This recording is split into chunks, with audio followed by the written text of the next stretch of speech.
I've always been the odd one out in my family, the black sheep, as they say. My name's Cheryl James. I'm 32 now, but for as long as I can remember, I've never really fit in. I grew up as the oldest child of two doctors, Isabella and Adam James. My parents were big shots, but none of that good stuff ever really came my way. All the attention and perks were reserved for my younger twin brothers, Scott and Charles. The moment those two were born, it was like I became invisible to my parents. At first, it was little things like them getting a bigger slice of cake or newer toys. But as we got older, it became worse and more obvious. I'll never forget my 12th birthday. I had been hinting for ages about this art set I saw in a shop window, not anything fancy, just a simple kit with some decent paints and brushes. When my birthday finally came, I was so excited to open my one present. But what did I find? A math workbook. By the time I hit my teenage years, the favoritism was right in my face. Family trips were always based on what the boys wanted. If Scott wanted to go skiing, we'd be off to the slopes. If Charles got into surfing, it was straight to the beach. My ideas were always dismissed or ignored. Then came the whole college application process, still a sore subject. At 18, I fell in love with art restoration. I spent hours at the local museum, asking the staff a million questions about how they repaired old artwork. When I mentioned studying art restoration in college, my mom acted like I'd said I wanted to run away and join the circus. Art restoration? She laughed. Cheryl, be serious. That's not a real job. Scott even chimed in with a smug grin. Yeah, Cheryl. Why don't you do something useful, like becoming a doctor? The look of pride on my parents' faces when Scott said that I'd never seen them look at me like that. Even though my family wasn't on my side, I was determined to follow my passion. When college acceptance letters started arriving, I was thrilled to see that I'd been awarded a scholarship for art restoration. I ran into the kitchen, waving the letter around, practically shouting, Mom, Dad, I got a scholarship.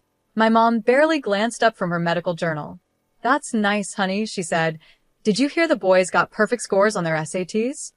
The day I left for college felt worlds apart from the day the twins left 3 years later.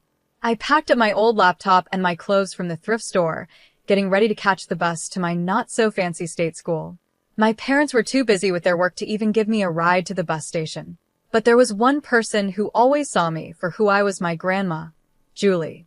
She showed up that day, and just before I was about to leave, she pulled me aside. Cheryl, sweetie, she said, slipping a small envelope into my hand. I'm so proud of you. Don't ever forget that. Inside the envelope was a check. It wasn't enough to change my whole life, but it was enough to make things a little easier. But more than the money, what really mattered was that she noticed me. That meant everything. College was a bit of a mixed experience for me. On one hand, I was finally free from always being compared to Scott and Charles. I could focus on my studies without feeling like I had to compete for attention. But on the other hand, money was tight, really tight. I was barely managing on my scholarship and part-time jobs. Meanwhile, I'd hear about all the fun things my brothers were doing through family calls and social media, fancy frat parties, spring break trips to crazy places, internships at big hospitals, all paid for by our parents, of course. As time passed, I threw myself into my studies. Art restoration became more than just a job I wanted. It became my escape, my happy place. There was something so satisfying about bringing beauty back to old, forgotten pieces, about revealing the hidden potential under layers of dirt and damage. In my final year, I landed an internship at a small but respected museum. The work wasn't glamorous, it was mostly cleaning and organizing, but it was a step in the door, and I was thrilled. When I called home to share the good news, my mom's response was exactly what I expected, barely interested. Oh, that's nice, dear, she said, sounding distracted. Did you hear about Scott's research paper? It's going to be published in a major medical journal. I held back a sigh. That's great, Mom. Listen, I was thinking of coming home for a weekend soon. Maybe we could. Oh, I'm not sure that's a good idea, she cut me off quickly. Your father and I will be really busy. We're helping the boys with their research papers, you understand, right? As I hung up the phone, that familiar mix of anger and hurt started building in my chest again. But this time, there was something different, a small spark of defiance, of determination. I looked around my small dorm room, art books stacked on my desk, and a half-finished restoration project taking up most of the floor. This was my world now, a world I had built on my own despite everything. Forget them, I muttered to the empty room. I don't need their approval. But even as I said it, deep down I knew it wasn't true. A small part of me still wanted my parents to notice me, still hoped that one day they would see who I really was. Graduation came and went without much attention from my family. My big day was celebrated with a quick dinner at a chain restaurant. So, Cheryl, what's next? Dad asked, barely looking up from his menu. I straightened up and tried to sound confident. I actually got a job offer from a museum in Los Angeles. Dad frowned. I don't know, Cheryl. Los Angeles is expensive. How much does this job pay? I felt my face get hot as I mumbled the not-so-great starting salary. The disappointment on their faces was hard to miss. The rest of the dinner was a blur of subtle criticism and more comparisons to Scott and Charles's academic success. As we were leaving the restaurant, Grandma Julie pulled me aside. Don't let them dim your light, my dear, she whispered, slipping another small envelope into my hand. Go to Los Angeles and chase your dreams. Inside the envelope was a check just enough to cover my first month's rent in the city. I hugged her tightly, trying not to cry. The next few years were a whirlwind. I threw myself into my work, slowly making a name for myself in the art restoration world. During this time, I met John. He was a struggling graphic designer with a kind smile and an infectious passion for his work. We clicked instantly over our shared love of art and our experiences as underdogs in our fields.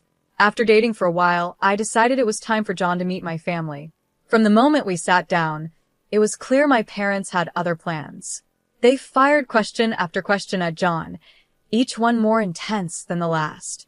So, John, Dad began, trying to sound casual but failing, what are your long-term career prospects? John shifted in his seat, clearly uncomfortable. Well, I'm building up my client base. It takes time, but I'm making progress. Mom jumped in. And your income? Is it enough to support a family? My face flushed with embarrassment. Mom, that's not, but John squeezed my hand under the table. It's okay, Cheryl, he said calmly. I'm not where I want to be financially yet, Dr. James, but I'm working hard to get there. The interrogation continued throughout dinner, and with each question, it was clear my parents weren't convinced. I could see John's confidence dropping and my own anger rising. As we were leaving, Mom pulled me aside. Cheryl, honey, I know you think you care about this boy, but you need to be realistic. You've already picked a tough career path. Don't make it harder by being with someone who has no future. Mom, I whispered, shocked at how blunt she was. Dad stepped in too. Your mother's right, Cheryl. You need to think about your future.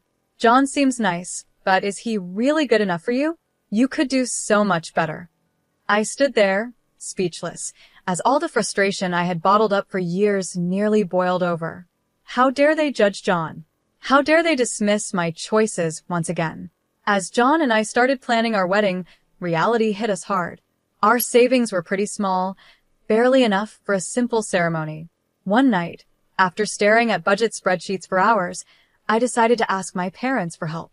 Maybe they'd want to contribute. Mom, Dad, I began cautiously during our weekly call. John and I have set a date for the wedding. We're trying to keep costs low, but I was wondering if you might want to help out a little, maybe even just with the planning. The silence on the other end was long and uncomfortable. Finally, Mom spoke, her voice cold.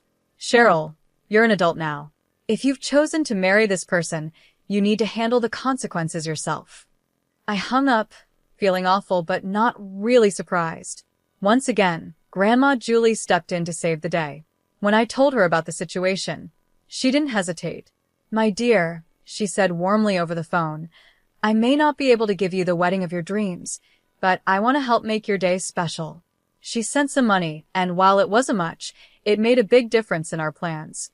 The wedding day came, and I had a mix of excitement and nerves. The community center we rented was simple, but looked lovely, decorated with wildflowers and fairy lights. Our close friends helped with everything, from the decorations to the homemade cake. As I walked down the makeshift aisle, John's face lit up with a smile that made all the struggles worth it. For a moment, I forgot about the money issues and my family's negativity, and I just soaked in the love in his eyes. That bubble burst when I saw my family. Mom and Dad sat stiffly in the front row, looking bored and unimpressed. I overheard Mom whispering to Dad about how tacky the decorations were and how cheap the food seemed. Scott and Charles were even worse, standing in the corner, laughing and glued to their phones. I tried my best to ignore them, focusing on our vows and the kind, supportive faces of our friends. It wasn't until the next day that I realized how truly cruel they could be.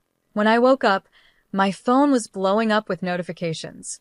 Scott and Charles had posted a bunch of embarrassing photos from the wedding on social media. "Congrats to our big sis on her special day," read one caption under a blurry picture of John and me cutting our homemade cake. Another post had a sarcastic caption, "Nothing says true love like a dollar store wedding," next to a picture of our decorations. One post showed our buffet table beside a photo of a fancy meal from a high-end restaurant with the caption, "Cheryl's wedding versus our average Thursday lunch, guess which is which." The comments were brutal. Some relatives were horrified by Scott and Charles's behavior. Aunt Nicole wrote, "This is completely unacceptable. You should be ashamed of yourselves." But others found it funny. Our cousin Mark commented, "Savage, but true.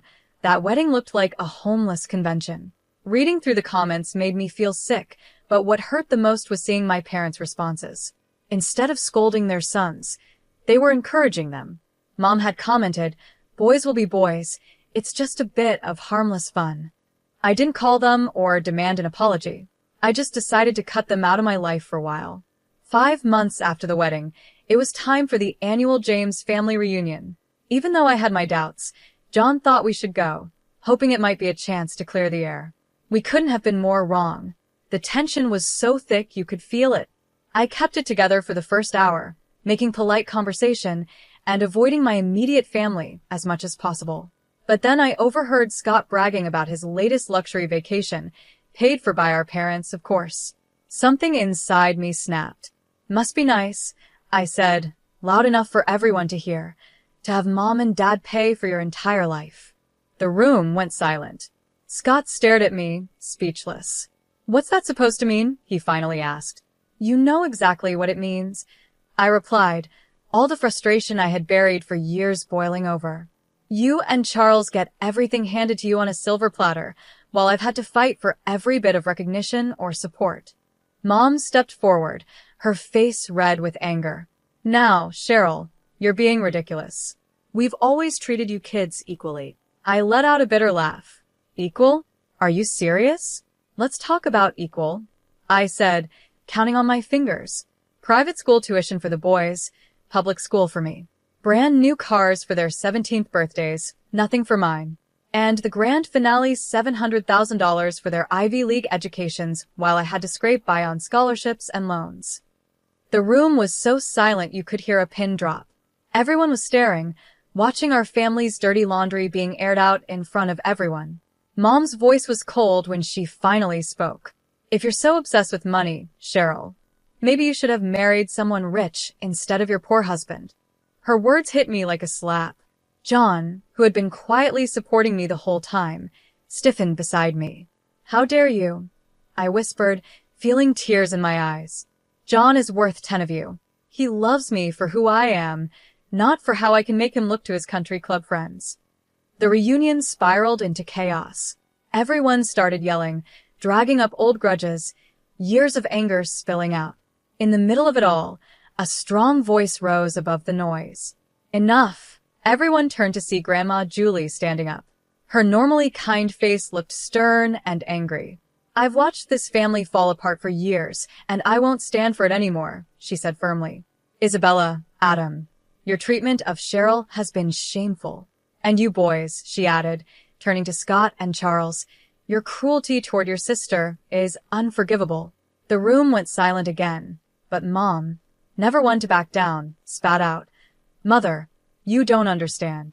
Cheryl has always been difficult, always causing problems." "No, Isabella," Grandma interrupted. "The only problem here is your obvious favoritism and your refusal to see the damage you've done." I looked around at the shocked faces of my relatives, at Grandma standing tall, at my parents' anger, and my brother's smug expressions. In that moment, something inside me broke, but then it came back together, stronger. I'm done, I said quietly but firmly. I'm done trying to get your approval, done being part of this toxic family. John and I are leaving, and don't bother trying to contact us. The months that followed were tough, but John was my rock through it all. He held me when the sadness hit, celebrated the little victories, and never once made me feel bad for the family drama I'd brought into our lives. Life has a strange way of surprising you when you least expect it. It all started with a phone call. John had been working tirelessly for weeks, pouring everything he had into a pitch for a major client. The call came on a sunny Thursday morning. I could tell from the look on John's face that something big had just happened. "We got it," he whispered, barely able to speak. "Cheryl, we got the contract." The next few months were a whirlwind. John's small design firm blew up overnight, and that big client opened doors we never thought we'd see. Suddenly, we weren't just getting by anymore, we were doing really well. But with all that success came an unexpected problem. My phone started lighting up with notifications. Friend requests from family members I had blocked long ago, messages from distant relatives who suddenly wanted to catch up. And then, the call I had been dreading. "Cheryl, sweetheart," my mom's sugary sweet voice came through the line. "We heard the wonderful news about John's business. We always knew you two would make it." The calls kept coming. My father chimed in, saying how proud they were and how they'd always believed in us. I sat there, stunned and getting angrier with every lie. "We'd love to see you," Mom chirped. "Maybe we could have dinner and celebrate your success as a family." That snapped me out of it. "As a family?" I repeated, my voice hard. "We haven't been a family for a long time, and that's not going to change just because our bank account has." I stuck to my decision. When my parents showed up at our door unexpectedly, I didn't let them in. When they sent expensive gifts, I sent them back unopened. Instead, John and I focused on building the life we had always dreamed of. We worked hard, saved wisely, and soon enough, we were signing papers for a beautiful apartment right in the middle of the city. Excited to share our happiness, I posted a photo on social media.